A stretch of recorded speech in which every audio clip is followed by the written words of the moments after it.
বিপদ থেকে বাঁচার জন্য এই দোয়াটি সকাল বিকাল আপনি 3 বার পড়বেন।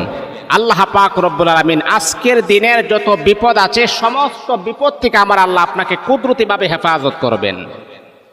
এরে আল্লাহ তাআলার বান্দা, যখনই আপনি ফজরের নামাজ পড়বেন, ফজরের নামাজ পড়ার পরে আপনি ডানে বামে সালাম ফিরে আপনি দোয়াটা আপনি 3 বার পড়বেন।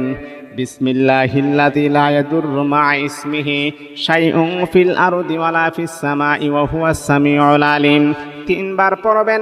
আসর পর্যন্ত যত রকমের বিপদের সম্মুখীন আপনি হন না কেন, আমার আল্লাহ কুদরতিভাবে আপনাকে হেফাজত করবেন। আবার আসর নামাজ পড়ার পরে আবার 3 বার পড়বেন।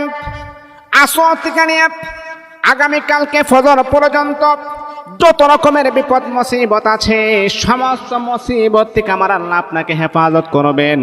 এই জন্য এই দোয়াটা সকাল বিকাল 3